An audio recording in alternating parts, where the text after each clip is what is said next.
Assalamu alaikum. Assalamu alaikum, Jayant Walaikum sir. assalam. How are you? Walaikum assalam. I'm doing really well. And have you had the chance to explore the festival? I haven't, to be honest. मतलब मैं अभी थोड़ा थोड़ा लोगों से बात कर रहा था. काफ़ी यहाँ पे सीनियर लोग हैं, जी. तो मैं उनसे थोड़ा सीख रहा था. मुझे लगता है कि वो काफ़ी अच्छा रहा. पर हाँ, बहुत बहुत बड़ा कैंपस है. जी. बहुत डाइवर्स है. ये मुझे एक चीज़ लगी कि अक्सर ये सोचा जाता है कि मुस्लिम इदारे बस एक तरह के होते हैं, मगर एक डाइवर्सिटी भी है. मतलब डाइवर्सिटी ऑफ थॉट भी लगी. उसी को City on Fire, A Boyhood in Aligarh. I would like to extend my congratulations to you on the massive success of your debut book. And also congratulations because you recently won the Crossword Book Award for your book. Thank you so much. So I would first share my experience of the book that I have read recently. I would say the part of the city would get somber or would get a little bit tensed was when we would have some sort of thing going on in the AMU campus, Aligarh Muslim University campus. So it was a very stark difference, and also it tells me about how layered as a society we are, because something that happened in a different part of Aligarh, we didn't know about it. The other part of Aligarh didn't know about it at all. And I think that thing is gradually changing because of social media, because the news travels so fast. And also, one of the things that I really liked about the City on Fire was the amalgam of emotions that you have done. You have used humor while contrasting it with the heavy theme. You have mentioned violence and communal rights, and you have paired it with humor. So that makes it quite interesting for the readers, actually. So I would begin with a very basic question, something that made me really curious, that why memoir as a debut book? Because what happens is कि बहुत सारे जो writers होते हैं वो prefer करते हैं कि पहले वो अपने opinions and ideas share करें in a form of a different book, ताकि उनकी एक बेस बन जाए, एक रीडरशिप बन जाए. उसके बाद वो मेमोir की दुनिया में आते हैं ताकि ऑडियंस भी थोड़ा सा इंटरेस्टेड हो उनकी ज़िंदगी के बारे में जानने के लिए. तो while you were writing your memoir, did you have this sort of question in your mind कि कोई मेरी किताब पढ़ेगा भी कि नहीं? This is a very good question. काफ़ी सवाल था कि कोई मेरी किताब क्यों पढ़ेगा. कोई मतलब जर्नलिस्टिक सर्कल्स के अलावा कोई मुझे इतना ज़्यादा नहीं जानता. तो एक ये वाली बात है कि मैं जर्नलिज्म में मैंने 8-10 साल काम करा है. मैंने रॉयटर्स, वाइस इंटरनेशनल पब्लिकेशन वगैरह में काम करा है. तो उसमें ये वाली चीज़ है कि थोड़ा सा मैं भी मतलब अमीर लोगों की, बड़े लोगों की कहानियाँ देखते देखते, सुनते सुनते थक जाता है इंसान. मतलब तुम कितनी ही बार पढ़ोगे कि शाहरुख खान ने कौन सी नई कार ली है या अंबानी के बेटे की शादी में कौन आया. तो एक क्या सिर्फ इन्हीं लोगों की, बड़े लोगों की या पावरफुल लोगों की कहानी बताना ज़रूरी है. तो ये कहीं ना कहीं एक उस हिसाब से एक मेरा एक पर्सनल रिवोल्ट भी था कि क्या मैं सिर्फ अपनी कहानी, मेरे घर के लोगों की कहानी या मेरे शहर की कहानी, एक मुस्लिम घेटो पुराना जहाँ पे एक मकान है और जहाँ पे सब ताले वाले रहते हैं, जहाँ पर सब बराबर में, ज़्यादातर जो है वो गुरबा है जो मेरे घर के आसपास, क्या आप एक कहानी लिख सकते हैं जिसमें लोग उसको पढ़ें? तो वो एक चैलेंज है. तो मुझे लगता था कि हाँ, ऐसा हो सकता है. मुझे लगता है कि लोगों को आखिर में एक मीडिया और फिल्म्स एक तरह का एक सर्टेन इमेज दिखाते हैं कि लोगों को सिर्फ इसमें ही इंटरेस्ट है. तो अगर आप अच्छे तरीके से कोई भी कहानी सुनाओ तो लोग सुनते हैं. आपको सुनाने का तरीका आना चाहिए. तो आखिर में ये भी एक चीज़ थी कि एक प्रोसेस होता है डीह्यूमनाइजेशन, जिसमें कि कोई जो पावर्स है या फिर जो मीडिया है या जो वो आपसे इंसान होने का हक ही छीनने लगते हैं धीरे धीरे. तो उस टाइम पर जो पूरा कोरोना के टाइम पे जो तबलीगी जमात के दौरान एक तरह से मुझे लगा कि मुसलमान उनके साथ एक डिह्यूमनाइज, उनको इस तरह से एक ढांचे में डाला जा रहा है कि ये लोग इंसान ही नहीं है। और वो बड़ा हर जगह एक कहीं पे नोटिस लगा है अलीगढ़ में कि यहाँ पे मुसलमानों को दूध नहीं मिलेगा। मतलब हाँ भाई, मेरे घर में भी चाहिए, है ना। या फिर यहाँ पर कि आप इस इलाके में कोई इंसान किसी इलाके में दवा लेने गया तो उसको पीट दिया कि तुम कोरोना लेकर आ रहे हो। तो ये है कि इंसान से इंसान होने का हक छीन लिया जाता है अक्सर। तो वो, और मुझे लगता है कि थ्रू आउट द वर्ल्ड, पूरी दुनिया में हर जगह तो ये वाली चीज़ है कि आपको एक कमतर एक, जैसे मीडिया, फिल्म, हर चीज़ आपको एक दिखा रही है कि इन लोगों की ह्यूमैनिटी कम है। तो उस वाली ह्यूमैनिटी को रिक्लेम करना था कि सिर्फ एक कभी कभार जब पूरी दुनिया ये बोल रही होती है कि आप कमतर हो या आप इंसान ही थोड़े कमतर हो, तो कभी कभार ये वाली बात बोलना कि मैं भी इंसान हूँ, है ना, ये देखो ये मेरी कहानी है, जैसे आप हो मैं भी वैसा ही हूँ। कभी उसे कहता हूँ, मैं एक उसको टर्म यूज़ करता हूँ, रीह्यूमनाइजेशन, कि अपनी इंसानियत वापस क्लेम करो।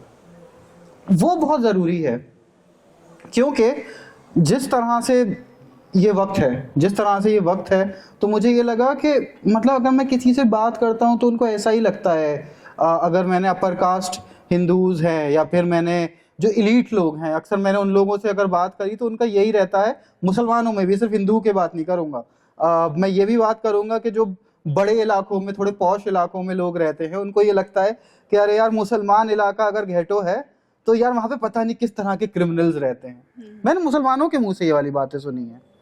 तो जब आप खुद अपने आप को, अपने जो लोग हैं जो कि शायद आप मजलूम हैं, जब आप खुद ही उनको ये कह रहे हो कि यार हो सकता है मैं यहाँ नहीं रह सकता, तो फिर कोई और आपके बारे में क्या तनकीद अगर करता भी तो उसको मान लिया जाता है। तो छोटे इलाके में, गरीब इलाकों में रहने वाले जो गhettos में हैं, तो अगर आप किसी हिंदू से अगर बात करते हैं तो उसके दिमाग में पहले तो यही आता है कि अरे यार अगर मैं किसी मुसलमान इलाके में जाऊंगा, मैंने बाकायदा बात करी है, मैं बना नहीं रहा हूँ ये वाली बात, कि भाई इस इलाके में मैं जाऊंगा तो शायद मुझे लोग घेर लेंगे, मुझे मार देंगे या मुझे धमकाएंगे, या फिर बिल्कुल लोग मैं हिंदू हूँ तो मुझे ऐसे देखेंगे। बल्कि ऐसा नहीं होता। ये जो ख्याल हैं वो लोगों के अक्सर दिमाग में होते हैं। मतलब अगर जो इंसान अलीगढ़ में पढ़ा है या जामिया में पढ़ा है, वहाँ का जो सिचुएशन है, जो लोग सोचते हैं, सिचुएशन बहुत अलग होती है। तो एक ये वाली बात कि क्या आप अपने ही जिस घर को, क्या आप अपनी इंसानियत को बयान कर सकते हैं? तो मैंने कहा चलो इसको एक अपने लिए पर्सनल चैलेंज मान लेता हूँ। तो उसको मैंने लिखा, मेहनत करी, पढ़ा। आई थिंक तो वो ये दो मुझे लगता है कि मेरे आइडियाज थे जिस टाइम मैं लिख रहा था अपनी खुद की कहानी। तो sort of like your attempt to change the narrative, है ना, जो हमारे माशरे में आजकल है, जो मीडिया ने पुश की है, उस नैरेटिव को थोड़ा सा आपने चेंज करने का आपका अटेम्प्ट था ये, and I think a very great attempt. बिल्कुल। मूविंग ऑन, एक अरुंधति रॉय का एक स्टेटमेंट है, कोट है, जो मैं कोट करती हूँ कि how to tell a shattered story by becoming everybody, no by becoming everything. तो आप इस कोट को किस तरीके से इंटरप्रेट करते हैं, प्लस जो आपकी ज़िंदगी में लॉस और सफरिंग्स थी तो उनको आप किस तरह आपने चैनल किया है अपनी किताब में? मुझे ये लगता है कि एक तो बहुत इम्पॉर्टेंट कोट है ये, कि लॉस एंड सफरिंग, कि अगर हम आजकल जो सोशल मीडिया का दौर है, तो अगर आप किसी से मिलते हो तो ऐसा लगता है कि सबकी लाइफ में सब कुछ अच्छा ही चल रहा है ना, और जिस तरह मतलब कि मेरी लाइफ में कोई परेशानी ही नहीं है। और आजकल ऐसा भी मुझे लगता है कि अगर आप परेशान हो या डिप्रेस्ड हो या आपको कोई गम है, तो अगर आप उसके ज़्यादा बयान करने लगोगे तो लोग आपसे बचने लगेंगे। एक ऐसा भी एक वो है कि किसी के पास, जो दुनिया जिस तरह से बदल रही है, किसी के पास किसी का गम सुनने का वक्त नहीं है आजकल।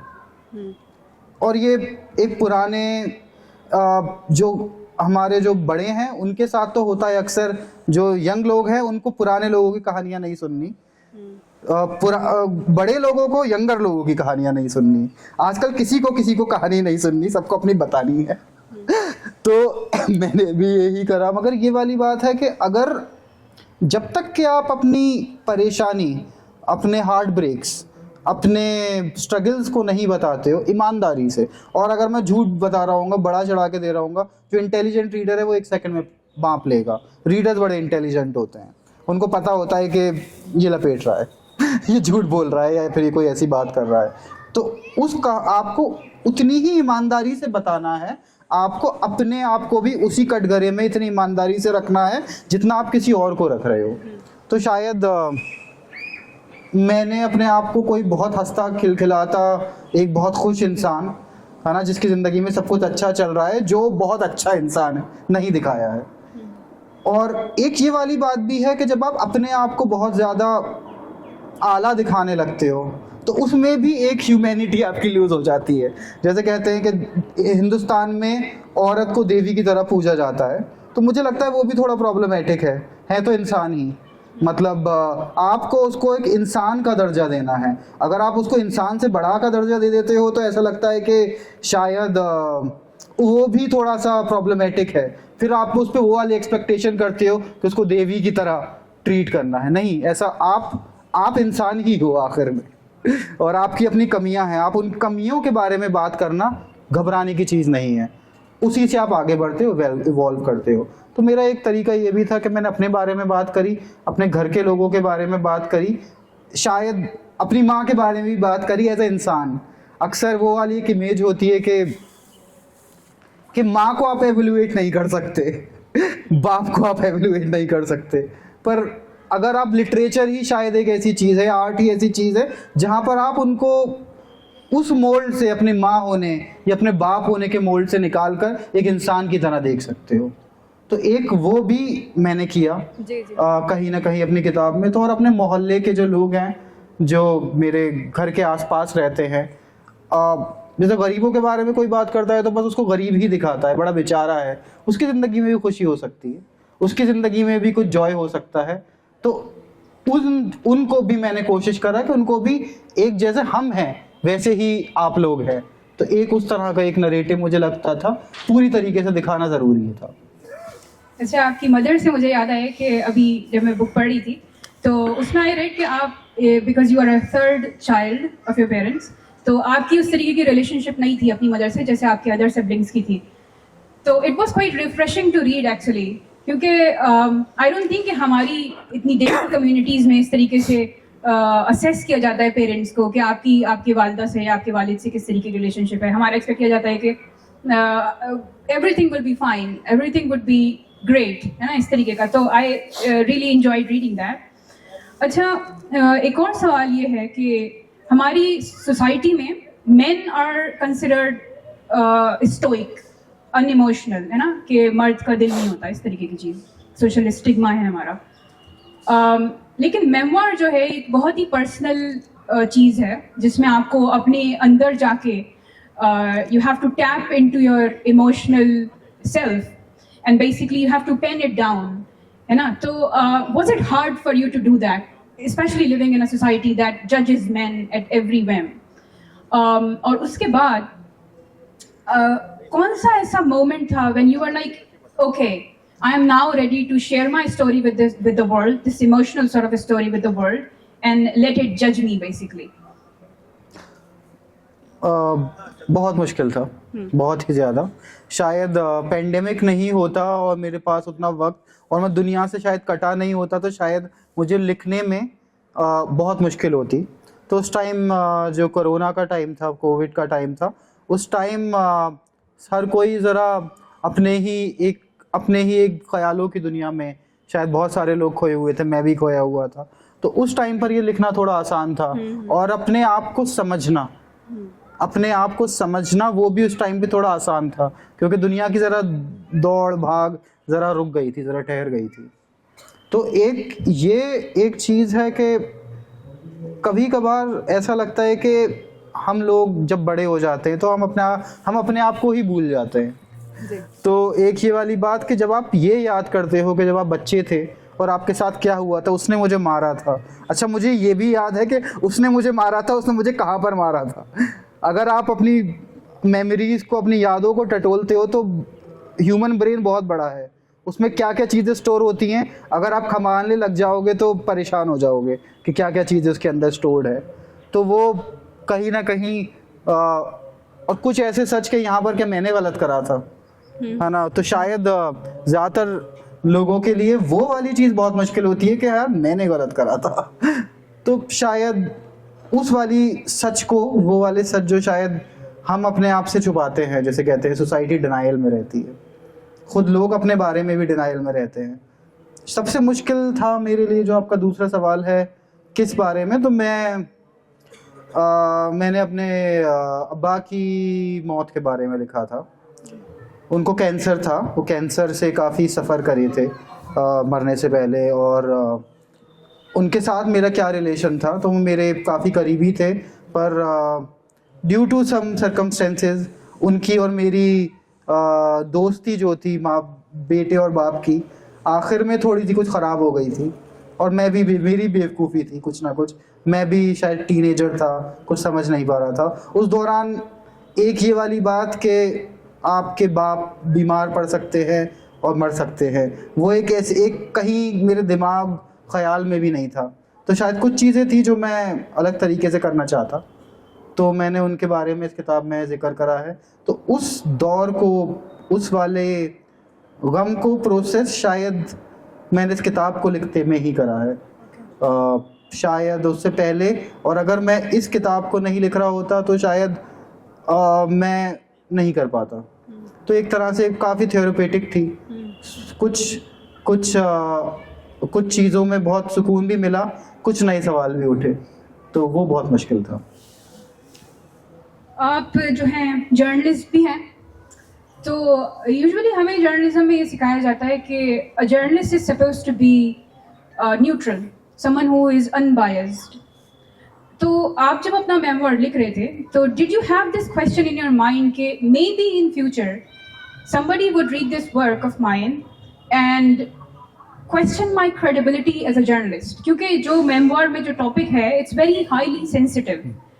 And usually people expect a journalist to be unbiased, लेकिन अगर आपकी obviously it's your story, you have the right to share your story, लेकिन as a journalist you are expected to be unbiased, so maybe sometime in future you might write something on a highly sensitive topic and people might not take it as unbiased. उन्हें लगेगा कि आप शायद अपनी ही community की बातें बता रहे हैं, क्योंकि when I was researching the internet before this conversation, I came across several of your videos, और उनमें कुछ YouTube पे comments थे where people were like कि ये मुसलमानों को victimize कर रहा है, तो it's a very common comment।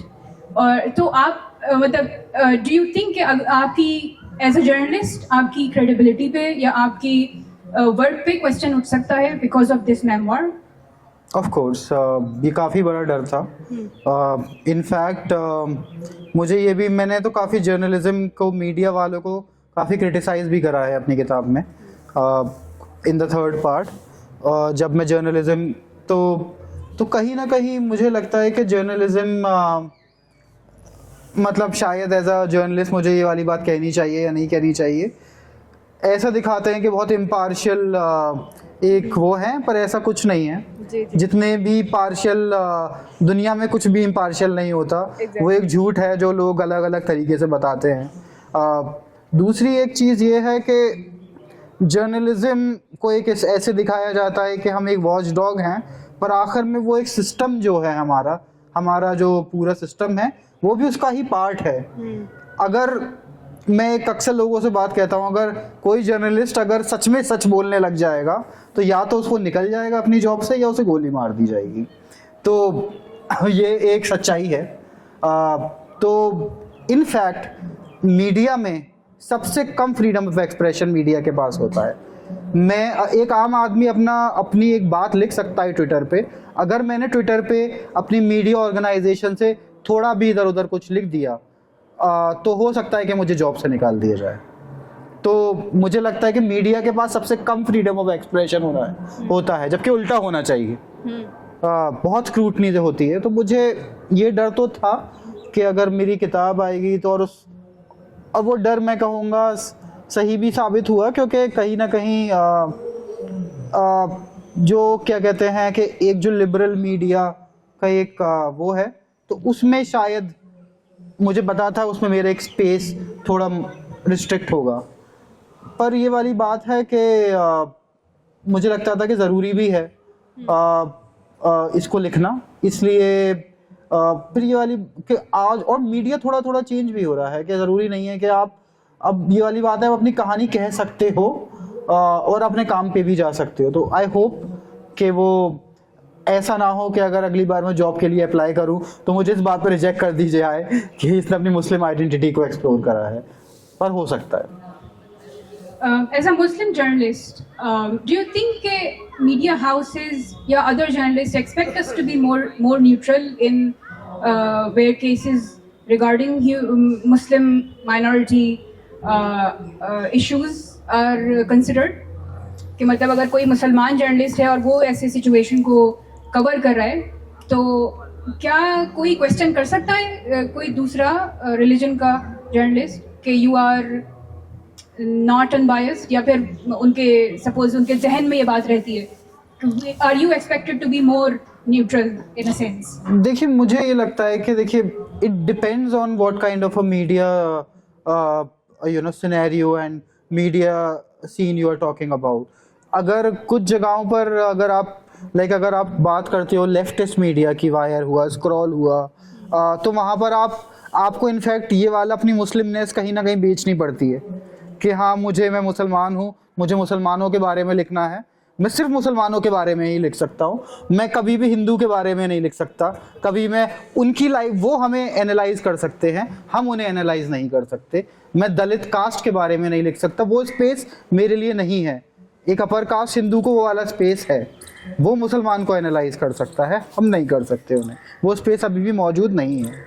तो मुसलमान के पास एक कटघरा है कि वो कहीं ना कहीं उस लेफ्टिस्ट मीडिया की भी हम बात कर रहे हैं जो कि तो वहाँ पर भी आप उसी के बारे में ही बात कर सकते हो। आप क्या मुसलमान आर्ट के बारे में बात नहीं कर सकता, क्या मुसलमान नेचर के बारे में बात नहीं कर सकता, पर आखिर में वो कटघरा भी हमने चूज़ करा क्योंकि ज़रूरत थी।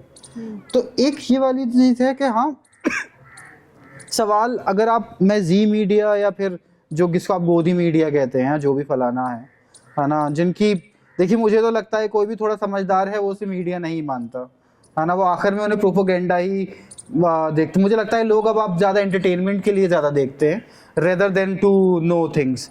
लोग डॉक्यूमेंट्री यूट्यूब देखते हैं, सोशल मीडिया, जो भी गलत है, जो कि वो भी गलत है, सब बकवास चल रहा है टू बी ऑनेस्ट। आपको जहाँ से भी इंफॉर्मेशन मिल रही है 90% लोग अपनी ओपिनियंस को फैक्ट कह के बेच रहे हैं। exactly. तो आपको फैक्ट अगर आप ढूंढने जाओगे आपको फैक्ट्स नहीं मिलेंगे। इंडिया में कोई फैक्ट्स प्रिजर्व नहीं करता, बहुत कम इदारे हैं जो उसको करते हैं। जब मैंने अपनी किताब में मैंने 92 के दौरान के झगड़ों की बात कर रही थी, मेरे इलाके में 90 लोगों मरे थे राइट्स में। अगर अमेरिका वगैरह में एक टुल्सा मैसेकर हुआ जिसमें 36 लोग मरे थे, उन्होंने उसको इस तरह से मेमोरलाइज कर लिया है, उस पर 10 फिल्में आ चुकी हैं, उस पर 5 म्यूज़ियम बन चुके हैं, उस पर क्या कहते हैं अलग अलग तरह की डॉक्यूमेंट्रीज बन चुकी हैं उन मैसेकर्स में। मगर इंडिया में ऐसे मैसेकर्स के बारे में कोई बात भी नहीं करना चाहता, लोग खुद ही बात नहीं करना चाहते। अगर आपके इलाके में अगर कोई अगर लड़का राइट में बढ़ जाता है या कोई पुलिस उसे उठा लेती है, उसके खुद के रिश्तेदार उसके बारे में बात करना ख़त्म कर देते हैं। तो ये एक सच्चाई है, ये सच्चाई है इस वक्त की, ये सच्चाई है जिसको हमें सेल्फ रिफ्लेक्टिव होना चाहिए कि कितने ही लोग हैं जो ये वाला काम उन लोगों की मदद दिखाने को नहीं कर रहे हैं, अपने पॉलिटिकल मकसद एक फ़ोटो खिंचाने के लिए नहीं कर रहे हैं, सच में उस इंसान की मदद करने के बहुत कम मिलेंगे। अगर आप जाएंगे आपको बहुत कम मिलेंगे। तो उसमें एक वाली चीज़ है कि 90, मैंने जब उसको गूगल पे सर्च करना शुरू करा, 90 लोग मरे थे, उसमें मुझे 3 लिंक्स मिले। वो जो जगह है, वो जो फैक्ट है 90 लोगों की जान गई, वो सिर्फ 3 जगह डॉक्यूमेंट हुआ है। तो अब आप ये, और अगर आप नेली मैसेकर या पुराने जितने भी उनकी बात करें तो आपको उनके कहीं सुराग नहीं मिलेंगे, बहुत ही कम लोगों ने डॉक्यूमेंट करा है। तो ये वाली एक चीज़ है कि तो हाँ, तो ये वाला तो डर था कि कोई आपके बारे में, पर अगर आपके फैक्ट्स करेक्ट हैं तो फिर आप कुछ नहीं, मैंने ऐसा भी कहा है किताब में, एलिगेशंस ऑफ मर्डर भी लगाए हैं लोगों पे, अपने खुद के नेबर्स पे। तो पर ये वाली बात है कि मेरे पास वो फैक्चुअल बैकिंग थी कि मैं अगर कोई मुझ पे कहता है तो मैं उसको कोर्ट में ले जा सकता हूँ, मैं डिफेंड कर सकता हूँ, क्योंकि मेरे पास उसका एक सबूत, एक आई विटनेस अकाउंट या कुछ है। तो वो एक पूरी तैयारी के साथ एक कि आप क्या कह सकते हो, उसको आप कैसे बैक कर सकते हो, उस तरह से लिखी गई थी। तो हाँ, डर था, पर किस चीज़ में डर नहीं लगता। You have talked about normalization of violence and hate in everyday life, जो कि हम अभी देख रहे हैं, जैसे गज़ा में हो रहा है। We have become sensitized to it कि social media is filled with dead bodies and facts of dead people, लेकिन अब असर नहीं होता। So, as a child experiencing those events and violence on an everyday basis, how did you process them then? And as an adult, how do you process it now? And also as a writer, आपने उस चीज़ को कैसे process किया? जो आप social media की बात कर रहे हैं, मैं उस पर थोड़ा सा एक ये भी कह सकता हूँ कि ऐसा भी लगता है कि सोशल मीडिया भी बहुत सारी चीज़ें मिजरी को बेचता है। वो भी आपको वो चाहता है कि आप एक स्पेसिफिक तरह का कंटेंट, वो ह्यूमन मिजरी को एक कमोडिफाई कर देता है ताकि आप उसके कंज्यूमर बन जाए। तो एक ये वाली बात है कि आप रोज़ाना अगर एक वीडियो देखते रहोगे तो 10वें दिन शायद आपका जो दिल है काफ़ी सख्त हो जाएगा। और उसके बाद आपको उन चीज़ों का फ़र्क पता नहीं लगेगा। तो ये जो मैकेनिज़म्स हैं वो बहुत ज़्यादा इंटेलिजेंट हैं, अब तो इंसानों से ज़्यादा इंटेलिजेंट होते जा रहे हैं। तो हमें हमारी जो खुद की ओपिनियंस हैं हमारी, तो हमें ये एनालाइज करना चाहिए कि सच में कितनी मेरी हैं और कितना सोशल मीडिया या फिर उसमें जो माशरे ने मुझे सिखाया है। तो उस वाली बात को बहुत ज़्यादा एनालाइज करना चाहिए।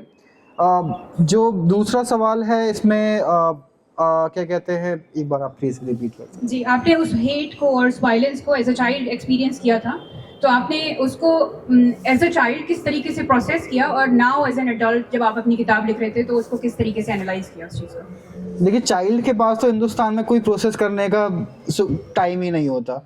अगर वो पिट भी रहा है तो उसका ये है कि अब मुझे जाके पिटना नहीं है, इतना ही बच्चा सोच पाता है, इससे आगे नहीं सोच पाता।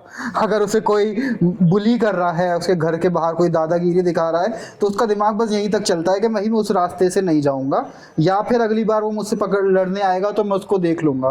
तो बच्चे का दिमाग, जो कि मैंने कोशिश करा है कि बच्चे किस तरह से सोचते हैं, तो बच्चे ट्रॉमा प्रोसेस नहीं कर पाते हैं बहुत आसानी से। वो अक्सर, अगर आपने जो कि बहुत उनके दिमाग में चीज़ें रह जाती हैं, आजकल जो भी इंटरनेट पे चल रहा है, आप उसको ऑब्सीनिटी कह सकते हो, आप वायलेंस कह सकते हो, आप उसको यूट्यूब पर कह सकते हो फॉल्स इन्फॉर्मेशन। हमें नहीं पता कि वो लोग क्या उनके दिमाग में आ रहा है। तो मेरे दिमाग में मैंने नहीं प्रोसेस करा था बचपन में। जो मैंने आसपास वायलेंस देखी थी वो बस मेरा ये था कि इनफैक्ट, जैसे मैंने किताब में बात करी, कुछ दिनों बाद आदत हो गई थी, कोई बात नहीं, हिंदू मुसलमान लड़ेंगे, देख लेंगे, क्या है, होता ही रहता है ना। अगर एक इंसान मर भी गया तो रोज़ाना की बात है। तो वो उस नॉर्मलाइजेशन ऑफ वायलेंस की मैंने किताब में बात करी है, जो कि गाज़ा के केस में भी हो रहा है अभी। मुझे लगता है कि एक वक्त के बाद आकर ऐसा हो जाता है कि इंसान अगर रोज़ाना कुछ गमगीन और ट्रेजिडी की बात है तो उसको आदत पड़ जाती है। तो वो, अगर मेरे इलाके में 5 लोग मरे थे तो कुछ दिन के बाद, 3-4 दिनों के बाद सब कुछ ठीक हो जाता है। सब लोग मैंने एक जिक्र करा है कि मुझे एक बार मेरी स्कूल बस को एक मॉब ने रोका था, हिंदू मॉब ने, और उसमें एक लड़के ने मुझे पॉइंट आउट करा था कि ये मुसलमान है, तो मुझे मारने की कोशिश करी गई थी। बच्चा था, मुझे कुछ दिनों बाद, 1-2 हफ्ते बाद मेरी माँ ने सामान लेने भेजा, तो मैं उसी की दुकान पर चला गया, क्योंकि वहीं से मेरे घर का सामान आता था। तो मतलब ह्यूमन मेमोरी बड़ी शॉर्ट होती है, और ह्यूमन बड़ा, क्या कह सकते हैं, बड़ा बेहिस भी है। उसमें एक ये वाली एक चीज़ भी है कि अगर आप उसको 10 दिन अगर आप उसको टॉर्चर में रखते हैं तो 11वें दिन उसको टॉर्चर सहने की आदत हो जाती है।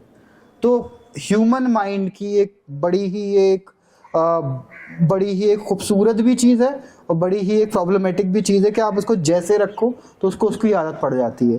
तो जैसे अगर मैं कश्मीर की बात, आई डोंट नो क्या मैं कर सकता हूँ, पर वही है कि जब वहाँ आपको पता भी नहीं है कि जो हो रहा है वो आपके दिमाग पर क्या असर छोड़ रहा है। अभी जो हिंदुस्तान में जो हो रहा है या फिर इज़राइल में या वहाँ पर, हमें नहीं पता, उसमें सालों, डिकेड्स, सेंचुरीज लग जाएंगी उसको डिकंस्ट्रक्ट करने में। थेरेपिस्ट, एकेडमिशियन, इन लोगों को डिकेड्स लग जाएंगी कि वो उसने हमारे दिमाग पर क्या क्या चीज़ें छोड़ी। तो बच्चे तो देखिए कैद खानों में भी पल जाते हैं जी। बच्चे बेचारे यतीम खानों में भी पल जाते हैं। और अगर आप उनको गुर्बत में, अगर जो बड़ा होता है उसको गुर्बत की आदत पड़ जाती है, जो अगर अमीर में कंफर्ट में है तो उसको कंफर्ट की आदत पड़ जाती है। तो उस वाली चीज़ से कि मुझे किस चीज़ की आदत पड़ चुकी है और नॉर्मलाइज मैंने किसको कर लिया है, तो वो जब मैं बचपन में, तो मुझे एक चीज़ समझ में आई कि हम लोगों ने वायलेंस को, हिंसा को इंटरनलाइज कर लिया है। कि अगर मैं अलीगढ़ से हूँ या बुलंदशहर से हूँ या किसी ऐसी जगह पे हूँ जहाँ पर लोगों का एक दूसरे पे हाथ उठाना बड़ा नॉर्मल है, तो मुझे अगर कोई किसी पे हाथ उठाएगा तो मुझे बहुत ऑड नहीं लगेगा, अरे लोग पिटते तो हैं, कौन सी बड़ी बात है। पर अगर आप किसी और जगह से आते हो, अगर आप अक्सर फॉरेनर्स इंडिया में आते हैं, वो देखते हैं अरे यार ये तो एक दूसरे पे हाथ उठा रहे हैं, और वो डर जाते हैं। तो उनके लिए ये वाली बात बहुत वो है और सही भी है मेरे ख्याल से कि हमें वायलेंस से, हिंसा से हमें थोड़ा सा घबराना तो चाहिए, उसको नॉर्मल नहीं करना चाहिए। इसलिए अक्सर जितनी भी सर्वेज और चीज़ें होती हैं उसमें देखा बच्चों पे अगर हाथ उठाते हैं तो उनको भी उसके क्या क्या रिपरकशंस है वो हमें नहीं पता अभी भी, तो नहीं उठाना चाहिए। किसी बहुत आसान लगता है उस वाली चीज़ में, किसी को गाली भी देते हैं, सभी लोग आजकल बहुत कॉमन है, पर उसके क्या रिपरकशंस हैं, उसके कड़वी बात करने के क्या रिपरकशंस है वो हमें नहीं पता। लोगों का हो सकता है कि आप उसका पूरा कॉन्फिडेंस तोड़ दें, आपकी एक बात किसी इंसान का पूरा कॉन्फिडेंस तोड़ सकती है, उसका कॉन्फिडेंस उठा भी सकती है एट द सेम टाइम। तो एक ये वाली चीज़ है।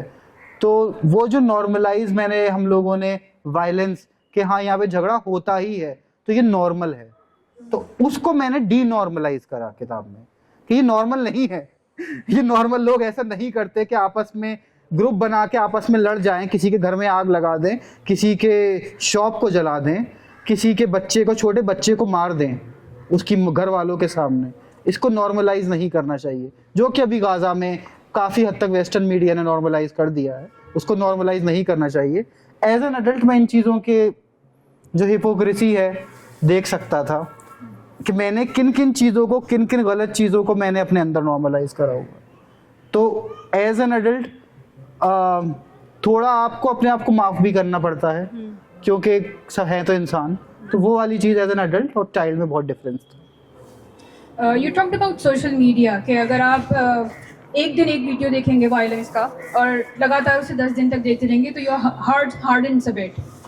लेकिन अभी recently on social media Palestinians have used the platform as a means to promote and also as a means to talk more about the issue that's happening there, क्योंकि international media is not picking it up, especially the US. So as a journalist, tell me कि क्या social media इस चीज़ को नहीं कर रही promote? आप कह रहे हैं कि दिल सख्त हो जाते हैं, and in according to my personal experience कि मैं अब उतना ज़्यादा दुखी नहीं होती जितना पहले होती थी इस तरीके के वीडियोस देख के वहाँ के। तो क्या ये स्टेटमेंट गलत है कि share more, talk about it more so that other people know about it? ये बहुत कॉम्प्लिकेटेड सवाल है इस दौर के हिसाब से, मगर मैं इसको एड्रेस करना चाहूँगा कि, और इस पर कोई डिसएग्री भी कर सकता है, सबकी अलग ओपिनियन। मुझे ये लगता है कि अगर आप उसको आसानी से शेयर कर पा रहे हो तो उसमें किसी का कुछ फ़ायदा है ना। मुझे लगता है कि हम उस हद तक उस वाले कंटेंट को शेयर कर सकते हैं जब तक कि मेटा के एल्गोरिदम को उससे नुकसान नहीं है, जब तक कि उनके पास पैसे आ रहे हैं, क्योंकि आप प्रोडक्ट आप लोग हैं, प्रोडक्ट आप लोग हैं। आप जिस चीज़ पे लाइक करते हैं, आप जिस चीज़ को वो करते हैं, आपके पास पैसा नहीं आ रहा है, किसी और के पास पैसा जा रहा है, और वो जिनके पास पैसा जा रहा है वो गरीब लोग नहीं है, वो बहुत पावरफुल लोग हैं।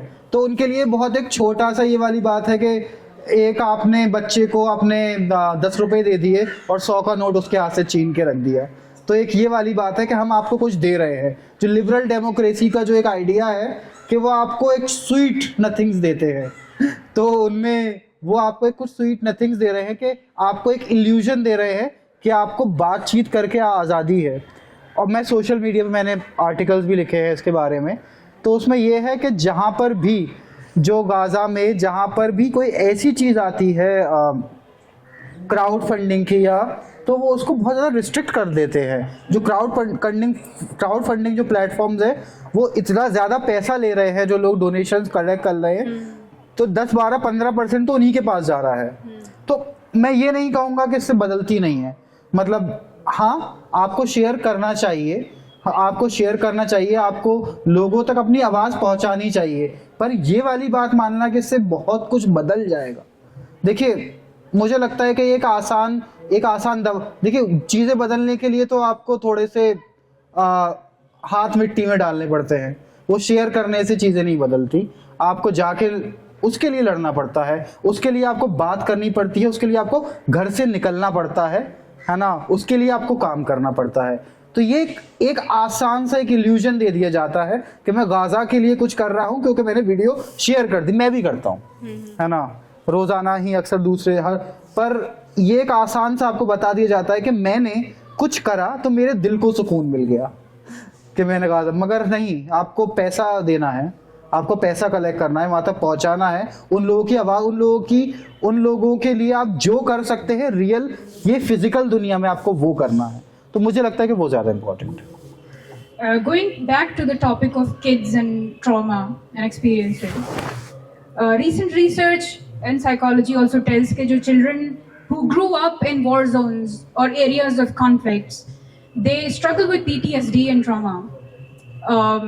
So according to you, who grew up consistently in an environment where communal riots and violence and skirmishes were pretty common, आपको क्या लगता है कि has it shaped you in any way as an adult, or do you still shoulder that burden? और आपने अपनी book में लिखा है कि when you were 7 or 8 years old, you sort of became an expert in realizing when trouble was around, है ना, आपको अंदाज़ा हो जाता था कि कुछ गड़बड़ है, तो you were a little kid then. So has it made any difference in your life at this point in time when you look back at it? मुझे लगता है कि हाँ, काफ़ी सारी चीज़ें मैंने किताब लिखने के दौरान रियलाइज़ करी कि पैरानॉइड भी हो जाता है इंसान जब अपने सामने किसी को देख लेता है, किसी को एक छोटे आप घर से निकले थे, कोई इंसान अपने घर से निकला था और उसको रास्ते में गोली मार दी गई, तो ऐसा भी हो सकता है कि कल को मैं भी हो सकता हूँ। पर ये वाली बात है कि वो एक सिलेक्टिव चीज़ है, तो आप पैरानॉइड हो जाते हो। आपको ऐसा भी लगने लगता है कि हमेशा कि आप हर किसी से डरने लगते हो। अगर आप ज़्यादा मीडिया या सोशल मीडिया कंटेंट कंज्यूम करने लगो, तो ऐसा भी नहीं है कि हर एक हिंदू या अगर कोई मॉब है तो आपको लिंच करने आ रहा है। वहाँ पे भी अच्छे और बुरे, जिस तरह के आपके अंदर अच्छे बुरे लोग होते हैं, वहाँ पर भी अच्छे बुरे लोग होते हैं। तो आप एक सिलेक्टिवली देखने लगते हो, एक ये वाली चीज़ है। तो कहीं ना कहीं और ऐसा भी होता है कि जो लोग ज़रा ज़्यादा इस तरह का कंटेंट देखते हैं या फिर वो होता है, तो उनको भी फ़र्क होता है। पर हाँ, जैसे कि कहते हैं ना कि दूध का जला शायद क्या कहते हैं, चाय फूंक कर पीता है, आई डोंट नो, चाय भी पता नहीं, व्हाटएवर। तो जी, तो दैट इज़, मुझे लगता है कि हाँ, अगर आपके साथ बचपन में कुछ बहुत ज़्यादा, तो वो आपको बहुत ज़्यादा मोल्ड तो करता है। और अभी भी मुझे लगता है कि मैं थोड़ा सेंसेस भी आपके तेज़ हो जाते हैं। आपको पता होता है कि अगर झगड़ा होगा, मुझे तो कॉन्फिडेंस है हाँ होगा, तो मैंने कन्फ्लिक्ट रिपोर्टिंग करी है। अगर जहाँ पे लड़ाई झगड़ा हो रहा है तो मुझे वहाँ पे रिपोर्टिंग करनी है, तो मुझे इतना ज़्यादा डर नहीं लगता था। मुझे लगता हाँ चलो ऐसे होता है, मुझे पता है यहाँ पे कैसे डील करना है। तो एक आपके अंदर जो कि अच्छी चीज़ नहीं है, आप अपने आप को डेंजर में डाल रहे हो, है ना। अगर आपको 1% आपको किसी ने गोली लग गई तो आपके घर वाले या किसी को बहुत ज़्यादा परेशानी होगी ऑफ कोर्स। तो आपको कभी कभार ऐसा होता है कि आप छोटी चीज़ पे घबरा जाते हो, कभी कभार ऐसा होता है आप किसी भी चीज़ से नहीं घबराते हो। दोनों ही चीज़ें प्रॉब्लमेटिक है। कहीं बीच में ही आपको आपके अंदर एक कॉन्फिडेंस भी होना चाहिए कि आप चीज़ों को झेल लें। ट्रॉमा की देखिए वो वाली चीज़ है कि अगर आप और इसमें कोई बहुत यूनिक बात नहीं है। मुझे लगता है कि कहीं ना कहीं शायद हम लोगों में से कोई ना कोई किसी को जानता होगा जो कम्युनल वायलेंस में जो रह गए, जो मर गया। हिंदू हो सकता है, मुसलमान हो सकता है, सिख हो सकता है, कोई भी हो सकता है, पर हम कहीं ना कहीं इतना अनकॉमन बात नहीं है। तो ये वाली बात है, अक्सर हम वो वाली कहानियाँ नहीं बताते हैं। तो मुझे लगता है कि हाँ, वो ट्रॉमा आपको अडल्टहुड में बहुत ज़्यादा अफेक्ट करता है। सबको अलग अलग तरीके से करता है। मेरी माँ काफ़ी हद तक एंग्शियस हो गई हैं। अगर अलीगढ़ में कुछ भी होता है तो वो उन्हें फ़ौरन लगता है कि झगड़ा हो जाएगा, तो एक वो भी इफेक्ट होता है। You hail from a comparatively small town. In your book, I think you have mentioned that it has a population of 1 million or so. And you have then moved out and traveled across India probably. So do you think the impact of political and communal riots and violence in smaller cities is felt more as opposed to bigger cities? And what is the difference between both of these things? I think yes, the effect of the communal violence is felt more in small cities and villages, क्योंकि कोई बात नहीं कर रहा होता। Media से मैं खुद हूँ, तो इसलिए इसमें एक चीज़ ये है कि अगर कोई दादरी का जो कांड था, जैसे आप जो था, उसकी इसलिए भी बात हुई क्योंकि दादरी दिल्ली से थोड़ा करीब था, है ना। जो लोग और मीडिया में अक्सर ऐसा होता है कि जो दिल्ली मीडिया है वो अक्सर आसपास की जगहों पर ही जाती है। उनको ज़्यादा फर्क नहीं है, अगर ज़्यादा दूर है तो वो उसको ज़्यादा कवर नहीं करते। तो अगर कोई चीज़, अगर वायलेंस, अगर दिल्ली में अगर कोई ऐसा हादसा हुआ तो उसकी ज़्यादा बात होती है। अगर कोई छोटे शहर में अगर होता है या फिर गांव में होता है तो अक्सर वहाँ से वो कहानियाँ निकलती ही नहीं हैं। जो लोग जर्नलिज्म में काम कर रहे हैं उनको पता होगा इस बारे में कि बहुत सारे ऐसे केसेस हैं वायलेंस के, कम्युनल वायलेंस के, लिंचिंग के, जो कभी मीडिया में आए ही नहीं। और ऐसे बहुत सारे ऐसे हादसे हैं जिनके बारे में लोग उनके घर वाले भी बात नहीं करते। तो मुझे ये लगता है कि बड़े शहरों में कुछ भी होता है तो उसको ज़्यादा कवरेज मिलती है, उसको आप अपने बेनिफिट के लिए भी यूज़ करते हैं। जैसे शाहीन बाग में जो प्रोटेस्ट हुए थे, लोगों ने करा, उनको पता था कि हम यहाँ पर अगर कुछ करेंगे तो उसको एक मीडिया, मैंने किताब में इसके बारे में ही बात करी है, उनको पता था कि वो यहाँ पर कुछ करेंगे तो उसको कवरेज मिलेगी, ना कि खजूरी खास में या थोड़ा आउटस्कर्ट्स में है, वहाँ हम रिपोर्टर नहीं जाएगा, रिपोर्टर ऊपर कोर्ट में नहीं जाएगा। अगर वहाँ पे 10 लोग मर गए अलीगढ़ में जहाँ पे मैं आता हूँ तो वहाँ पर नहीं जाएगा। अगर ग्रेटर कैलाश में किसी एक घर में कुछ हुआ है तो शायद वो ज़रूर चला जाएगा। तो जानों की एक क्या कीमत है, तो मैंने इसके बारे, जानों की कीमत भी सबकी दुनिया की नज़रों में बराबर नहीं होती। तो मैंने एक जोक भी करा है अपनी किताब में कि हम मीडिया में ऐसा होता था कि अक्सर ऐसा होता है कि जो अगर किसी अमीर नेबरहुड में कुछ हुआ है तो अगर एक इंसान की जान गई है तो वो किसी गरीब नेबरहुड में 10 लोगों की जान के बराबर है। तो इसमें इंटरनेशनली भी ऐसा होता है। अगर अमेरिका में 10 लोग मरे हैं तो तब उसकी बहुत बड़ी न्यूज़ होगी। हिंदुस्तान में 100 हैं, अफ्रीका में 1000 लोग भी मर जाएंगे तो आपको एक छोटा से कॉलम में दिखा देंगे।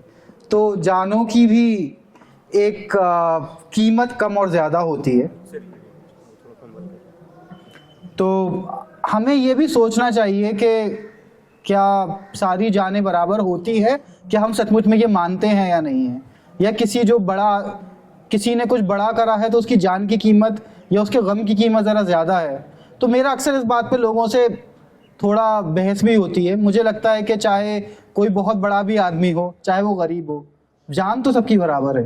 तो ये वाला कि अगर अमेरिका का प्रेसिडेंट मरा है तो आपको ज़्यादा दुख होना चाहिए, एक बेचारा कोई गरीब अगर रास्ते में अगर उसकी जान चली गई तो लोग उसको ऐसे देखते हैं, चलो क्या ही बात है। तो फ़र्क सबसे पहले अपने दिमाग में से हमें ये वाले जो हायरार्कीज़ जो हमने अपने दिमाग में बना रखे हैं, हम अपने आप को आज़ाद सबसे पहले हमें उससे करना होगा। There's another very interesting thing in your book that you talked about कि how the violence is so normalized कि अगर कोई मरता है पड़ोस में तो it's not felt as deeply as अगर कोई आपके खुद personal relations में किसी की death होती है तो isn't it very human to feel like that कि अगर आपके मतलब पर्सनल लाइफ में कुछ ट्रॉमा हो या कुछ सिचुएशन हो तो आपको ज़्यादा उससे क्योंकि कनेक्टेड विद दैट तो आपको ज़्यादा फील होता है एज अपोज टू आपकी सराउंडिंग में अगर कुछ हो रहा हो नहीं ऑफ कोर्स बिल्कुल ऐसा होता है कि जाहिर सी बात है कि अगर मेरे घर में से अगर कुछ किसी के साथ कोई कम्युनल वायलेंस में मर जाएगा तो उसका जो गम मुझे होगा तो शायद इतना नहीं होगा कि मुझे किसी नेबर के साथ हुआ है पर तो मगर इसमें मुझे लगता है कि कहीं ना कहीं वो एक बहुत ह्यूमन चीज़ है, ये एक नेचुरल टेंडेंसीज हैं जो ह्यूमन बीइंग करे तो समझ में आता है, पर जब मीडिया और इस तरह के ऑर्गेनाइजेशन अगर ह्यूमैनिटेरियन ऑर्गेनाइजेशंस या गवर्नमेंट अगर करती है कि बड़े शहरों के लोगों को ज़्यादा फैसिलिटी या ज़्यादा चीज़ें मुहैया कराती है, उनको नहीं करना चाहिए। जी जी मैं एक ह्यूमन बात है पर सिस्टम्स को हम सबको इक्वल ट्रीट करना है, चाहे तुम सड़क पे रहते हो चाहे तुम महल में रहते हो। Moving on to another interesting thing that I found really intriguing while reading the book, you have talked about this incident जब आप kindergarten में थे I think, and then you had a boy in your class who used to mock and say bad things about Muslims and Allah. तो एक दिन you decided to teach him a lesson and then you beat him up basically, landed a flying kick. And then you mentioned that he and the other kids didn't mess with you बाद में. Now you have ended that passage with a line that says that you felt like a comic character that you used to read. You used to read many comic books. And a question popped in my mind that even though you have mentioned you learned a lot from comic books, language skills and photosynthesis and all that, लेकिन क्या एक young mind के जहन में ये बात आ सकती है कॉमिक बुक्स पढ़ के कि violence is probably one of the most important tools in gaining peace and unity? मैं इसमें कॉमिक बुक्स को इतना ब्लेम नहीं करूँगा, क्योंकि कॉमिक बुक वो एक कहानी है और आप उसको कहानी की तरह ही देखते हो और दिखाते हैं। अगर आप कॉमिक बुक्स में ये भी दिखाते हैं कि लोग अगर सही के लिए उठते हैं, और मेरे ख्याल से मुझे लगता है कि इसमें ज़्यादा जो दोष है वो ये है कि मैंने अपने आसपास क्या देखा, कि क्योंकि मेरे कहीं ना कहीं जो मैंने अपने आसपास देखा तो मेरे दिल में कहीं ना कहीं जो मेरा हिंदू क्लासमेट था उसके लिए कहीं ना कहीं कराहियत थी मेरे दिल में। और अगर मैं बच्चा ही था, आप इससे जज मत करिए, किताब में बहुत सारी चीज़ें हैं, मगर एक ये वाली बात कि अगर मैं दूसरों की गलतियों के बारे में बात कर रहा हूँ तो ज़रा अपनी गलतियों के बारे में भी बात करने में कोई हिचकिचाना नहीं चाहिए। तो एक ऐसा इंसिडेंट था कि एक बच्चा था मेरे किंडरगार्टन में जो ब्लास्फेमस बातें करता था, तो एक दिन मुझे गुस्सा आ गया, मैंने उसको पीट दिया। पर वो इसलिए भी ये था कि क्योंकि वो वाली जो चीज़ें मैं अपने आसपास देख रहा था तो मैं अपने आप को उससे अलग नहीं कर सकता था। बच्चे और जब आप समझदार नहीं होते या फिर आप टीनेज में होते हो तो बहुत सारी चीज़ों को आप अपने आप से अलग नहीं कर सकते हो। तो उस वाली बात का मैंने कहीं ना कहीं ये वाली बात थी कि जब मैं और लोगों को किसी उसी चीज़ के लिए क्रिटिसाइज कर रहा हूँ तो क्या मैं वो करता हूँ तो अगर मैं उसके बारे में बात नहीं करता तो फिर मैं एक हिपोक्रेट हो जाता हूँ। तो मुझे लगता है कि अगर आप सच बता रहे हो तो सच को सच की तरह बताओ। मतलब मुझे लगता है कि ज़्यादातर लोग सच को एक बड़ा ही मॉड वर्जन बताते हैं जिसमें वो हीरो होते हैं और पूरी दुनिया बाकी सब विलेन होती है। ऐसा नहीं होता दुनिया में। अगर आप राइटिंग भी अगर आप कभी एनालाइज करोगे तो राइटर के अपने बारे में जो सारे इल्यूजन्स होते हैं, उसके दिमाग में अपने बड़े बड़े जो ख्यालात होते हैं कि मेरे साथ ही बस गलत हुआ है, ऐसा नहीं है। दुनिया में बहुत सारे लोग हैं जिनके साथ आपसे ज़्यादा गलत हुआ है। तो एक ये वाली जो स्पेशलिटी होती है हमारे एक दिल के अंदर, तो मैं अपने उस माशरे से बहुत ज़्यादा अलग नहीं हूँ। मैं भी वहीं का एक आम बच्चा था, जैसे मेरे इलाके में अक्सर मैंने देखा, तो शायद कहीं ना कहीं मैंने पर उसकी ये वाली बात थी कि आखिर में मैं एक वायलेंट इंसान बड़ा नहीं हुआ। मैं रास्ते जाते लोगों को मारता नहीं रहता कि अगर किसी ने मेरी कौम के बारे में बात करती, मैं उनसे झगड़ा नहीं करता। पर वो एक बचपन का इंसिडेंट था जो बताना ज़रूरी था कि कहीं ना कहीं मैं कैसे अपनी सोसाइटी से मेरे लिए मैंने क्या नॉर्मलाइज करा था, वो इसलिए था। कॉमिक बुक्स को मैं बहुत ब्लेम नहीं करूँगा। कॉमिक बुक्स मुझे तो इनफैक्ट ये लगता है वीडियो गेम्स और कॉमिक बुक्स लोगों को रिलीज ही देते हैं इनफैक्ट, कि अगर आप ऐसा नहीं होता कि आप गन अपने गेम में गन उठाकर मार रहे होते हैं तो आपको रियल जिंदगी में भी मार देते हो। इनफैक्ट वो होता है कि आपके अंदर जो पेंट अप एग्रेशन होता है आप उसको एक जगह दे देते हो गेम्स और कॉमिक बुक्स में। तो मुझे लगता है कि फैंटेसी में आप अपनी पूरी ज़िंदगी की जो बुरे इमोशंस भी हैं उसको भी जी लेते हो। इसलिए हॉरर फिल्म्स को कहते हैं, जो लोग बहुत डरते हैं उनको हॉरर फिल्म्स देखकर उनकी एंग्जाइटी कम होती है, तो वो भी एक ज़रूरी चीज़। There's a really interesting research that I recently read. उसमें था कि the kids who play a lot of violent games with guns and stuff, they are not inclined towards violence in life. कि उनको पता होता है कि what it does to an individual, तो they are like understanding it via games. तो ये पूरा narrative के games खेलने से या as you said के comics खेलने पढ़ने से इंसान violent बन जाता है। तो according to the research, it's not like that. Moving forward, memoirs and other form of arts give voice to marginalized communities and also those who cannot speak for themselves. As you are also a filmmaker, so what are the challenges, especially in creative mediums, जहाँ पे showcase करना होता है violence को, suffering को, loss को, तो what are the challenges that you face? बहुत अच्छा सवाल है, ख़ास तौर पे जिस वक्त में हम रह रहे हैं कि क्रिएटिव आदमी के सामने अगर आप कुछ क्रिएटिव करने जाओगे तो ख़ास तौर पे आप मार्जिनलाइज कम्युनिटी से हो, ख़ास तौर पे अगर मैं कहूँ कि आप मुसलमान हो इस दौर में, तो आपको बड़े ही चीज़ों से डील करना पड़ेगा। एक ये वाली चीज़ है कि मुझे ये लगता है कि अगर ये ही बात जो मैं कह रहा हूँ अगर वो एक अपर कास्ट ब्राह्मण कह रहा होता जिसका सरनेम मुखर्जी होता या तिवारी होता तो इसी बात को ज़्यादा तरजीह दे रही होती, मुसलमान खुद ही दे रहे होते।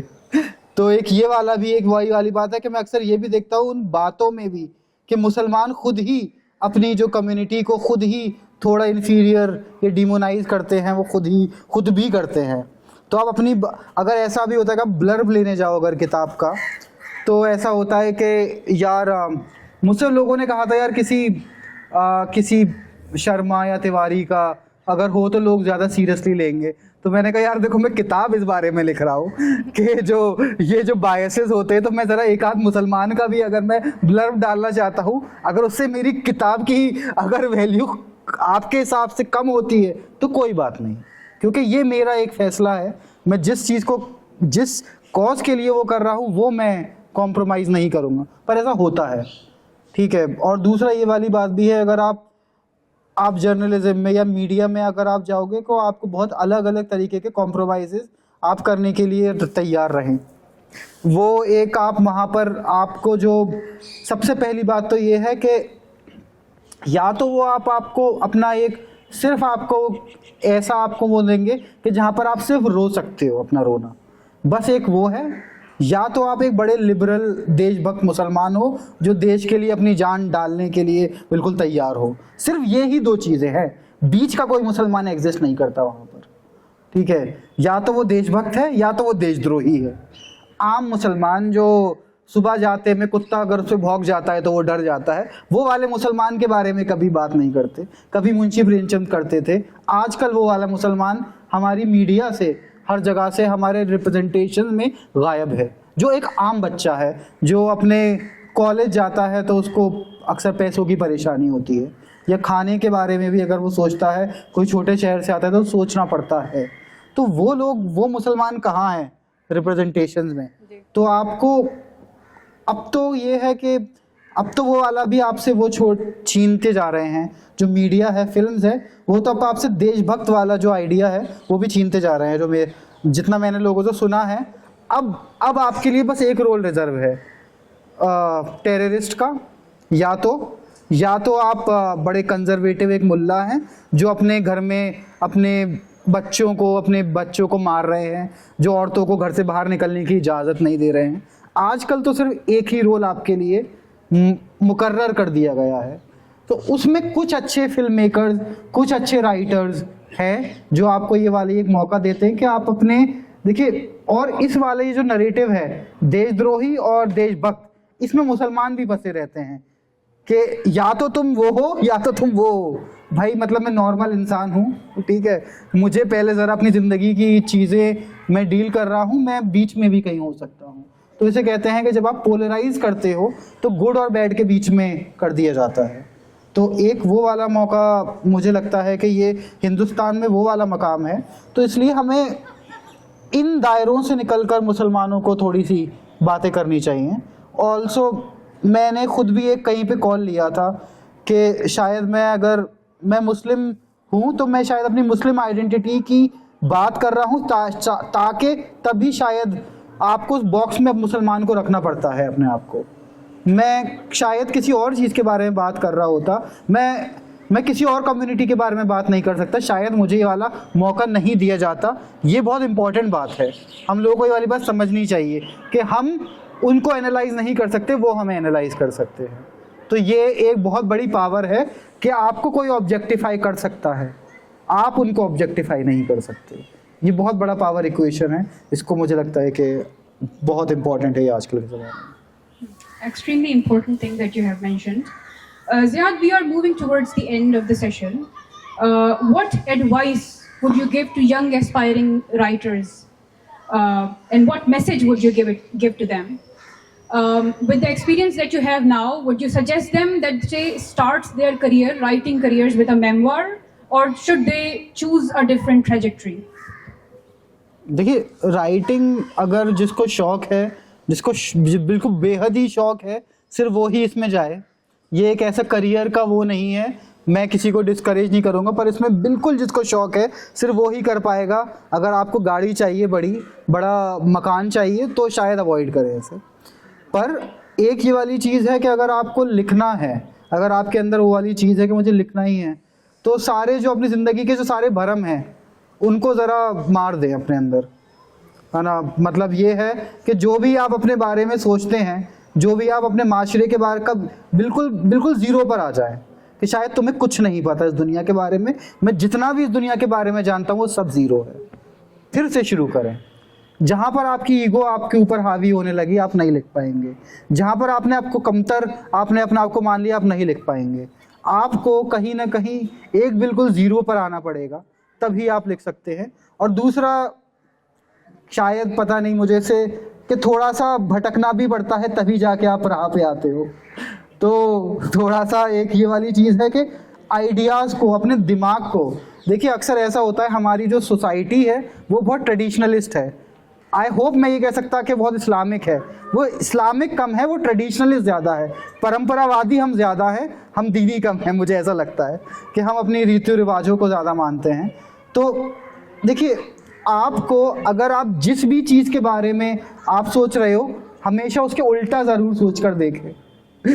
आप जिसको मानते हो, तो जब तक आप इसे कहते हैं कि एक अंधेरा जो आपके अंदर है, जो आपके अराउंड है, तो आप सिर्फ अच्छी चीज़ें नहीं देख सकते, आपको अंधेरा भी देखना पड़ेगा। आपको किसी एक ऐसी चीज़ जो लोग सुनना चाहते हैं, आपको उसके अगेंस्ट भी देना पड़ेगा, बात करनी पड़ेगी। तो थोड़ा अपने दिमाग के जो भी आप जानते हैं, सारे जो भरम हैं, आप दुनिया के बारे में जो भी जानते हैं, आप बिल्कुल वैसे हो जाओ कि आपको अभी कुछ नहीं पता, और कुछ ऐसा पढ़ो और कुछ अपने दिल से लिखो।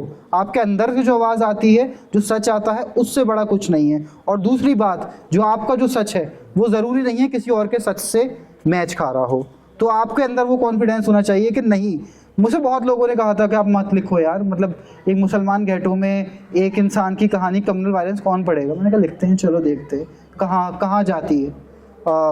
तो अक्सर और दूसरा देखिए, लिखने का अगर आपको करना है तो आपको टूल सीखने पड़ेंगे। अच्छा राइटर कभी कभार ऐसी भी कहानी लिख सकता है कि जंगल में शेर ने हिरन मारा या बिल्ली ने चूहा मारा, वो उसको भी इतनी खूबसूरती से लिख सकते हैं कि आप उसको पढ़ते रहेंगे। अगर आप कहानियाँ देखो, अगर हम बहुत सारी, तो बड़ी ही सिंपल कहानियाँ होती हैं। तो आपको वो टूल्स, वो डिटेल्स आपको ये पढ़ना पड़ेगा कि इस टाइम सोसाइटी में कंटेम्प्रेरी लिटरेचर में क्या चल रहा है। अगर आपको ये नहीं पता कि क्या चल रहा है तो थोड़ा सा आपको पढ़ने की ज़रूरत है, और मुझे लगता है बहुत ज़्यादा पढ़ने की ज़रूरत है। और कभी कभार थोड़े बड़े राइटर्स को डिसरिस्पेक्ट करने की ज़रूरत भी है।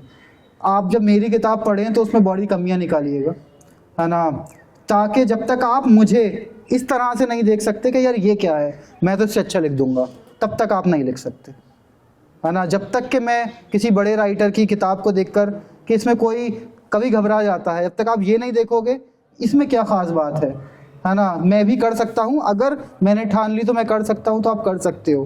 तो आपको कहीं ना कहीं जो बड़े रिस्पेक्टेड लोग हैं, राइटर्स, एकेडमिशियंस को, आपको कहीं ना कहीं आपको अपनी नज़रों से गिराना पड़ेगा, तभी जाकर आप उनसे अच्छा कर सकते हो। ये एक चीज़ है। One last thing before we wrap up the session. Any future projects that we should look out for? I think I am trying to go into fiction right now. I am also working on a book proposal about ETA, which is about crime scene in ETA, which is my Nanihal. So I will perhaps write about that. I am writing a fiction short story for Mint Lounge, which will be coming out in a few months.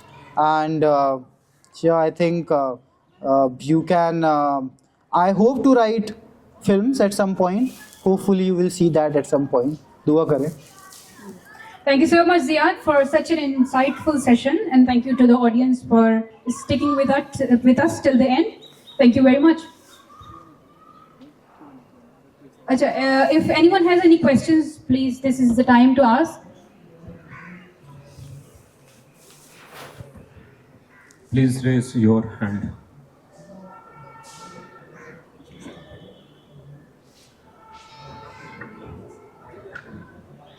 Assalamu alaikum, Jazakallah for such an insightful session. When we are talking about the memoirs, I wanted to ask a question that we have seen so many works in the context of Gujarat riots, Ahmedabad riots, and different kinds of riots. And also we see there is a whole set of literature when we talk about Holocaust itself. And we can see how Rifat al-Aril in the context of Palestine make out the whole struggle alive for the end of this whole world. So don't you think that there is an urgency to document as well what we are going through? It's just not about just writing if we want to write, but there is a sense of urgency that we must write. We should write what we are going through as a collective memory as well, to keep it in this. I totally agree. Even this book was also a work of collective memory of people of my ghetto, the people who are living around, those who have lost the people of their family members. So पूरे इलाके की जो violence की एक collective memory थी, कहीं ना कहीं ये किताब भी उसको प्रिजर्व करने की एक कोशिश थी। और आई थिंक ये वाली बात है, अगर आप अपनी हिस्ट्री प्रिजर्व नहीं करते हो और उसमें भी आपको सच्चाई से करनी है, आपको बायस्ड करोगे तो उसकी क्रेडिबिलिटी नहीं होगी, आपको ईमानदारी से करनी होगी। आप में अगर आपने गलती करी है, आपको ये भी बताना होगा। तो अगर आप उस कलेक्टिव मेमोरी को अगर आप प्रिजर्व नहीं करोगे तो कोई और अपना वर्जन बताने लगेगा उसको, है ना। तो उसको इतना ज़्यादा इम्पॉर्टेंट है आजकल के लिए, यंगस्टर्स के लिए, कि आपने जो देखा है उसको समझने का आप बाद में ट्राई कर सकते हो पढ़ा कर, पर उसको आपने जो देखा है उसको सच्चाई से लिख कर कहीं डॉक्यूमेंट करना। अपने जामिया में शाहीन बाग प्रोटेस्ट के दौरान भी जो कुछ लिखा है वो भी बहुत ज़्यादा इम्पॉर्टेंट है, क्योंकि पता नहीं 10 साल बाद क्या बातें उड़ रही होंगी। तो अगर आप नहीं लिखोगे तो फिर ऐसे ही होता है, जो जीत जाता है उसी की हिस्ट्री मानी जाती है।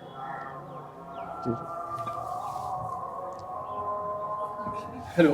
Mike, I think I'm from journalism background as well, so I understand if you want to write a 1,000-word news story or an article, so it takes a lot of preparation. The most difficult task is how to start and what should be the best way to present your thoughts and facts.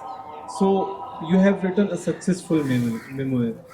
So my question is, like, what kind of preparations you have made that you realize that this should be the best way to present my story, that ultimately led to the huge success? And before writing, during the writing, what kind of challenges you faced from writing an articulation perspective, so your reviews can help the young and emerging writers. Thank you.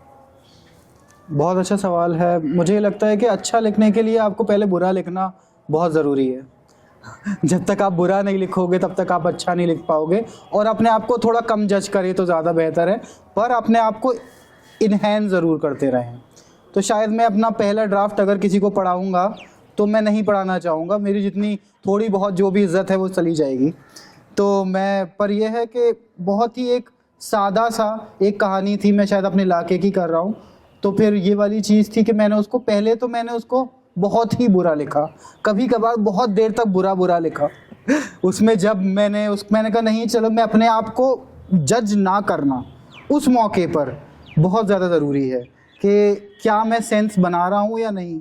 अगर आप अच्छा literature भी पढ़ोगे, बहुत अच्छा literature भी हमेशा sense नहीं बनाता, कभी एक अलग ही टेरिटरी में, एक एक्सट्रैक्ट सी टेरिटरी में चला जाता है, उसी को लोग अक्सर सेलिब्रेट कर रहे होते हैं। तो आप थोड़ा बुरा लिखने की हिम्मत भी करें, जो बुरा, और फिर जब आपने बुरा लिख लिया उसके बाद आप उसको इन्हेंस करें, उसके बाद आप अच्छा पढ़ें कि भाई ये अच्छा, इसको ज़माने में अच्छा कहते हैं, अब क्या मेरे और इसमें कितना गैप है और उस गैप को मैं कैसे भर सकता हूँ। तो फिर जब मैंने अपना एक पूरा लिख लिया और काफ़ी दुनिया से दूर रहा, अपने घर वालों की भी काफ़ी बातें सुनी, तो एक वो वाली एक ज़रूरी होती है, आपको एक तन्हाई में जाना होता है, वो भी बहुत ज़्यादा ज़रूरी है। तो पर आप अपने आप को एवेल्युएट करें उस लिटरेचर से जो इस दौरान में अच्छा माना जाता है। फिर आप देखिए, और उसमें कुछ एक जर्नी है, एक सफ़र है जो पता नहीं आपको क्या ले जाएगा, आपने जो सोचा होगा वो आपको कहीं और ले जाएगा। तो मुझे ये लगता है कि, और दूसरी एक ये वाली बात कि ईगो तो आपका खाली जो पेपर होता है ना, वो आपकी ईगो किल कर ही देगा आखिर में, क्योंकि कोई कितना भी बड़ा राइटर हो, मैं कितने भी बड़े राइटर्स को जानता हूँ, ऐसा दिन नहीं आता कि कभी कभार वो एक लाइन लिखने में भी स्ट्रगल कर रहे होते हैं। तो पर वो स्ट्रगल ही है जो ज़रूरी है। अगर मैं वही कहता हूँ, जब भटके नहीं तो फिर अपने आप को पाएंगे भी नहीं, थोड़ा भटकिए भी, है ना। दुनिया में ना भटके, दुनिया में आप अच्छे रहें, दिमाग को भटका सकते हैं, किसी भी कहानी में ले जा सकते हैं। तो वो थॉट क्राइम कुछ नहीं होता। आपने बताया कि 2 ही रोल है, बल्कि 3 बता दिया आपने। एक तो ये है कि आप रोते रहें, या एक तो ये है कि आप टेररिस्ट हैं, या एक तो ये है कि आप देशभक्त हैं। पिछले साल की सबसे बड़ी ब्लॉकबस्टर जवान थी, लेकिन उसके बाद पठान। तो पठान में किस रोल में था मुसलमान? देखिए, एक तो वो शाहरुख खान का जो उसमें जो किरदार है, उसको उन्होंने कहीं पर भी ये क्लेम नहीं करा कि वो मुसलमान है, उसको नाम दिया गया था। तो मैं इसमें भी एक चीज़ ये कह सकता हूँ, अगर ये फिल्म शायद 20 साल पहले बनती होती तो शायद उसको मुसलमान दिखा सकते थे, माय नेम इज़ खान। इसमें उसका नाम पठान है पर वो मुसलमान नहीं है। तो अगर तो इसमें ये है कि आपसे वो वाला किरदार भी छीन लिया गया।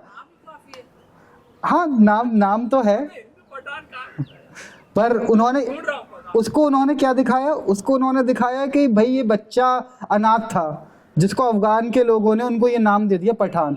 तो उसको अगर आप ये दिखा देते किसी इलाके में, किसी गांव से एक मुसलमान बच्चा, तो वो भी फिल्म हो सकती थी, पर शायद वो ऑडियंस इतनी आसानी से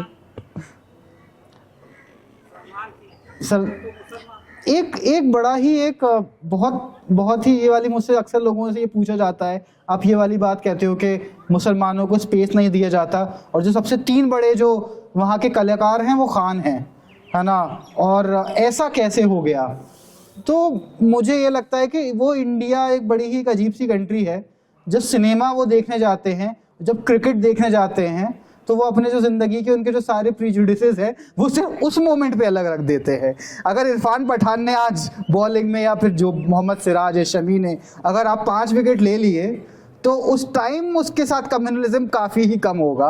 और जो बहुत ही, अगर उसके साथ आपने कोई कम्युनल कमेंट कर दिया तो सब आपके खिलाफ गैंगअप हो जाएंगे माशरा। पर अदरवाइज उसको डिह्यूमनाइज करा जा सकता है कि उसको उसके नाम के लिए। तो बड़ा ही ऐसा मैं ये नहीं कहूँगा कि अब मुसलमान किरदार नहीं होते हैं, पर उनके भी कहीं ना कहीं, और अगर पठान को अब मुसलमान सबसे पहले तो नहीं था, अगर मान भी लें, अगर मुसलमान था तो वो देशभक्ति जो पूरी दुनिया से देश के लिए लड़ रहा था, तो वो तब भी वो वही एक किरदार था। हाँ नहीं तो फिर भी देशभक्त था जो देश के लिए कुछ भी कर सकता है। हर कोई ऐसा नहीं होता, मुझे लगता है। अच्छा, ये जो एक के बाद एक फिल्में फ्लॉप हो रही हैं कश्मीर फाइल्स के बाद, जी जी जी। इस लाइन अभी 42 करोड़ में खत्म हो गई। इसके बारे में जो ये तो हिंदू कैरेक्टर है और एंटी मुस्लिम कैरेक्टर है, और वजीर आजम उसका प्रमोशन करता है, क्योंकि 42 करोड़ से ज़्यादा नहीं कमा पाते। देखिए मुझे ये लगता है कि कश्मीर फाइल्स कंट्रोवर्शियल ओपिनियन है ना, थोड़ा take it with a pinch of salt. Kashmir files या कौन सी जो भी फिल्म चली या उरी चली या जो भी कोई, वो इसलिए चली कि उन फिल्म ने लोगों को ग्रिप कर लिया। वो इसलिए चली क्योंकि उनके जो डायरेक्टर थे उनको पता था कि लोगों को ये, मतलब वो फिल्म अच्छे तरीके से अच्छे टेक्निकल स्पेसिफिकेशन के साथ बनी हुई थी। तो इसमें मैं किसी को ये बताता कि रीडर्स और ऑडियंस बायस होता है। अगर मैं एक किसी की कहानी बता रहा हूँ, अगर मैं किसी उस कहानी को अगर मैं अच्छे तरीके से दिखा रहा हूँ, तो एक टाइम के बाद जो ऑडियंस और रीडर को कोई फ़र्क नहीं पड़ता ये मुसलमान है या हिंदू, उसको बस कहानी जाननी है। तो एक अच्छी कहानीकार वो आपको किसी भी कॉज के लिए आपको खड़ा कर देगा। आपकी बहुत ही ज़्यादा कोई रीडर्स बायस ऑडियंस बायस होता है। तो उस हिसाब से ये जो फिल्में थी, जो बुरी फिल्में थी वो नहीं चली जो प्रोपेगेंडा बुरी फिल्में थी वो नहीं चली, जो थोड़ी सी ऑडियंस को मसाला दे सकती थी वो चली। तो और एक चीज़ ये है कि जो भी अब ये ट्रेंड चल रहा है कि देशभक्ति का ट्रेंड था, जब ये ट्रेंड नीचे गिर रहा है तो जो लोगों ने इस ट्रेंड को फॉलो करा था वो भी उसके साथ गिर रहे हैं। तो शायद जैसे कि जिन लोगों ने इस ट्रेंड में नहीं गए, जैसे अक्षय कुमार काफ़ी चले गए, तो उनको अब समझ में नहीं आ रहा है कि वो उससे कैसे निकले, उनकी फिल्में नहीं चल रही हैं अभी। तो एक ये वाली बात भी है कि जब ये नीचे जाएगा तो ये भी नीचे जाएगा, तो उसके बाद लोगों को कुछ और चाहिए होगा। शायद लोगों को नुआंस सेकुलर चीज़ें चाहिए हो, मगर उससे कोई फ़र्क नहीं है। उससे रियल दुनिया में क्या हो रहा है और एंटरटेनमेंट में क्या हो रहा है, मुझे उसमें कोई बहुत ज़्यादा ऐसा रिलेशन नहीं लगता। Any more questions? I think that's it. With that, we announce the end of the session. Thank you so much for joining us today. Have a good one. Assalamu alaikum. Thank you.